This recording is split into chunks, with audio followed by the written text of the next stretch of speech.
सेवण का ख़बर शामिल कयूं पिया। महमद सफ़र सेवानी जे रिपोर्ट मुताबिक़ सेवण शरीफ़ में वापडा इंतज़ामिया सेवण हिन कहर जहिड़ी गर्मीअ में सेवण शहर में 1 कलाक खां 2 कलाक लोड शेडिंग वधाए छॾी। सेवण शहर जो अवाम सख़्तु परेशान।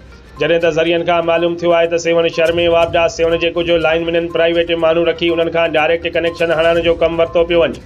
जॾहिं त ट्रांसफार्मर जो कमु या वरी तारनि वग़ैरह जो कमु लाइनमैन खे करिणो आहे, पर हिते सेवण में वरी उबतो प्राइवेट रखियल माण्हू खां कमु वरितो पियो वञे।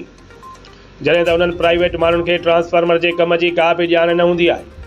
जॾहिं त सेवण में डायरेक्ट कनेक्शन तमामु घणा वधी विया आहिनि, जंहिं करे ई सेवण शहर में लोड घणो हुअण करे बिजली जी लोड शेडिंग में वाधारो कयो पियो वञे।